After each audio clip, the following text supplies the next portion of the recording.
ఇవాళ ఏమైంది? బీఆర్ఎస్ అధికారంలో ఉంటే ఈ పరిస్థితి వచ్చేదా?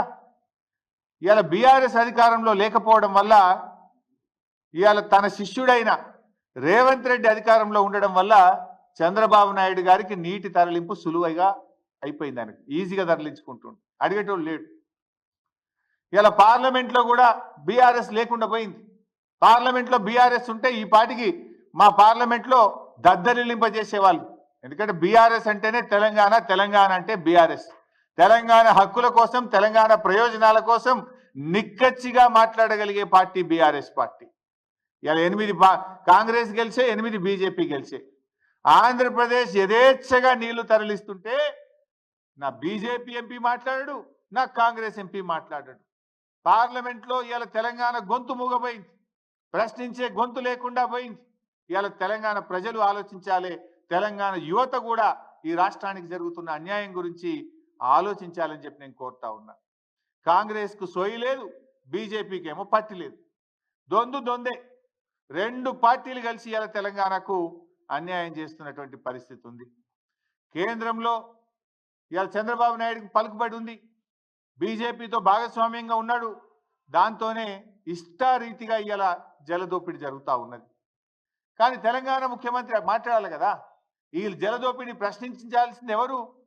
తెలంగాణ ముఖ్యమంత్రి గారు ప్రశ్నించాలి. కానీ తెలంగాణ ముఖ్యమంత్రి గారు ప్రశ్నించకుండా పరోక్షంగా సహకరిస్తున్నాడు. ఈయన పరోక్షంగా దీనికి సహకరిస్తున్నాడు. అందుకే ఈ పరిస్థితి.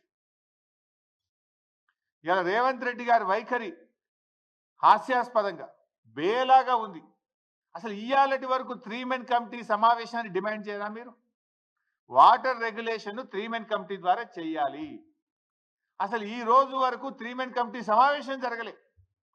3 మెన్ కమిటీ సమావేశం జరగకుండా వాటర్ ఏ రాష్ట్రం ఎన్ని వాడుకోవాలనో నిర్ణయించకుండా ఇష్టారీతిని ఆంధ్రప్రదేశ్ నీళ్లు తీసుకుపోతుంటే తెలంగాణ ప్రభుత్వం ఎందుకు 3 మెన్ కమిటీ గురించి మాట్లాడతలేరు? ప్రతి సంవత్సరం కూడా కేఆర్ఎంబి పరిధిలో ఉన్న ప్రాజెక్టులకు నీటి వినియోగాన్ని ఈ 3 మెన్ కమిటీ పర్యవేక్షిస్తుంది. 3 మెన్ కమిటీ ఆధ్వర్యంలోనే జరుగుతుంది. కానీ ఈ సంవత్సరం ఇంతవరకు 3 మెన్ కమిటీ సమావేశం జరగలేదు.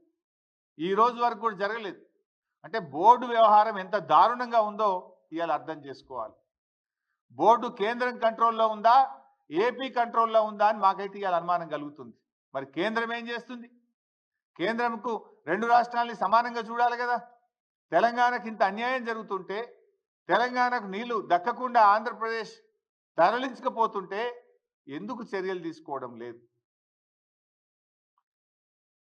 ఇలా బోర్డు మీద కూడా సీరియస్గా ఒత్తిడి చేస్తలేరు.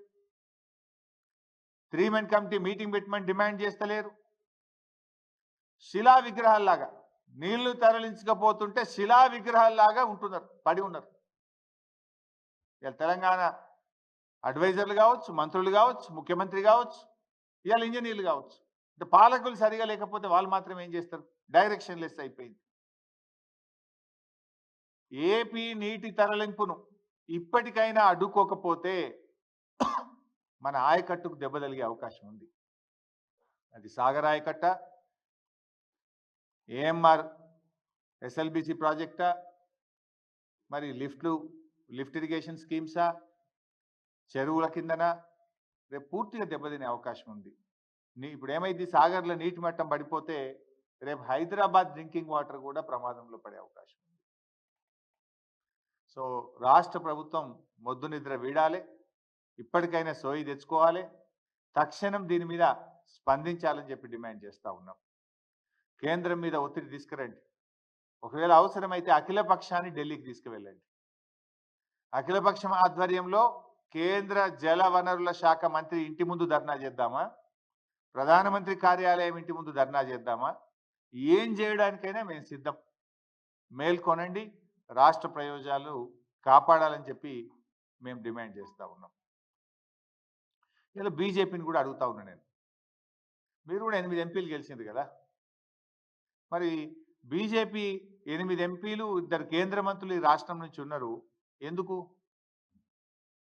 ఎతుకదినడానికా లేక మొత్క సావనికా? దేనికోసం? 8 ఎంపీలు, 2 కేంద్ర మంత్రులు ఉంటే ఏం లాభం? కేంద్ర మంత్రిగా కిషన్ రెడ్డి గారు ఉండి ఏం చేస్తున్నారు? నేను అడుగుతా ఉన్నా.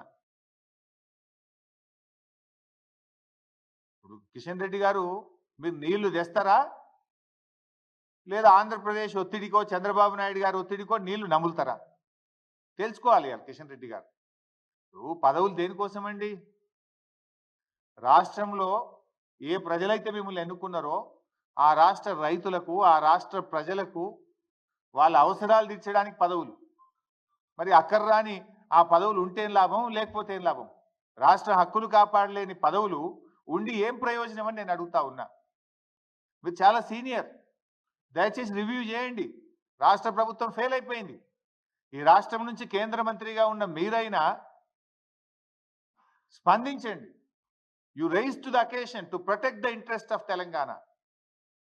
సందర్భం వచ్చినప్పుడు నిలబడాలి, రాష్ట్రం కోసం నిలబడాలి, గట్టిగా పోరాటం చేయాలి. మీ గనబట్టలేదా ఆంధ్రప్రదేశ్ ప్రభుత్వం చేస్తున్న జలదోపిడి? కిషన్ రెడ్డి గారు గనబట్టలేదా? రేపు సాగర్లో నీళ్లు తగ్గితే మీరు ప్రాతినిధ్యం వహిస్తున్న సికింద్రాబాద్ పార్లమెంట్ నియోజకవర్గ ప్రజల త్రాగునీటి అవసరాలు కూడా ఇబ్బందుల్లో పడతాయి. కృష్ణా బోర్డు మీ పరిధిలోనే ఉంది కదా కిషన్ రెడ్డి గారు, మీరు రివ్యూ చేయండి. కేంద్ర ప్రభుత్వ పరిధిలోనే కృష్ణా బోర్డు ఉంది. హైదరాబాద్ వస్తున్నారు కదా, పిలవండి కేఆర్ఎంబీని. 3 మెన్ కమిటీ ఎందుకు ఈసారి సమావేశం కాలేదు?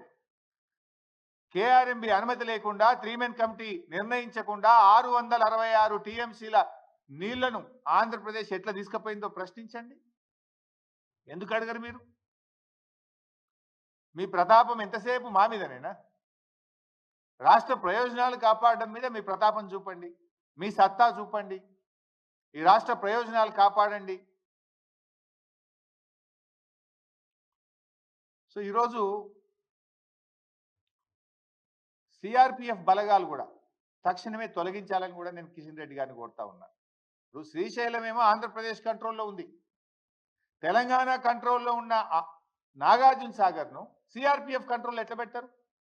అయితే శ్రీశైలంను కూడా సిఆర్పిఎఫ్ తీసుకోండి. లేదు, ఆ రోజు మేము అసెంబ్లీలో తీర్మానం చేసినాం, 10 ఏళ్ళు కేసీఆర్ గారు ఎట్టి పరిస్థితుల్లో కేంద్ర బలగాలకు ఇవ్వము, సెక్షన్ 3 కింద నీటి పంపిణీ జరగాల్సిందే, మా ప్రాజెక్టుల వారీగా నీటి కేటాయింపులు జరిగినాకనే మేము కేఆర్ఎంబీకి ప్రాజెక్టు ఇస్తామని 10 ఏళ్ళు కూడా సాగర్ను తెలంగాణ ప్రభుత్వ ఆధీనంలోనే ఉంచుకున్నాం. సో నవంబర్ 30న ఆనాటి ఆంధ్రప్రదేశ్ ప్రభుత్వం అక్రమంగా తీసుకుంటే ఎన్నికల ఫలితాలు వచ్చినాయి, మీరు గెలిచింది. అసెంబ్లీలో తీర్మానం చేసినాం, మీరు గట్టిగా కేంద్ర ప్రభుత్వాన్ని అడగడం చేతనైతలేదా? మీ ఎంపీలు 8 మంది ఉన్నారు పార్లమెంట్లో, మాట్లాడరా మీరు? అది ఎందుకు మరి తెలంగాణ తీసుకోవద్దు? సో నేను కిషన్ రెడ్డి గారిని కోరుతా ఉన్నా, తక్షణమే సిఆర్పిఎఫ్ బలగాలు తొలగించి నాగార్జున సాగర్ ప్రాజెక్టును తెలంగాణ ప్రభుత్వ ఆధీనంలోకి తేవాలి. అది తెలంగాణ ఆధీనంలో ఉందనుకో, సాగర్ కుడికాలువ నీళ్ళు ఇడిచేది ఎవరు? తెలంగాణ ప్రభుత్వం ఇవ్వాల్సి వస్తుంది. ఇష్టం వచ్చినట్టుగా నీళ్లు పోవడానికి రేపు అవకాశం ఉండదు. మేమేం అక్రమంగా నీళ్లు అడుగుతలేము, న్యాయబద్ధంగా తెలంగాణకు రావాల్సిన నీళ్లు కూడా రాకుండా పోతున్నాయి. ఈ సంవత్సరం 343 టీఎంసీలు రావాల్సి ఉంటే 220 మాత్రమే వచ్చినాయి. ఇంకా 123 టీఎంసీలు తక్కువైపోయినాయి మనకు. అటు పంటలు ఉన్నాయి, తాగునీటి అవసరాలు ఉన్నాయి. అందువల్ల కేఆర్ఎంబీని రివ్యూ చేయాలి, సిఆర్పిఎఫ్ బలగాలు తొలగించి సాగర్ ప్రాజెక్టును యథావిధిగా తెలంగాణ ప్రభుత్వ పరిధిలోకి తేవాలి. దీనికి రాష్ట్ర ప్రభుత్వం కూడా గట్టిగా అడగాలి. కిషన్ రెడ్డి గారు కూడా చొరవ చూపి డైరెక్షన్ ఇవ్వాలని చెప్పి కూడా నేను కోరుతా ఉన్నాను.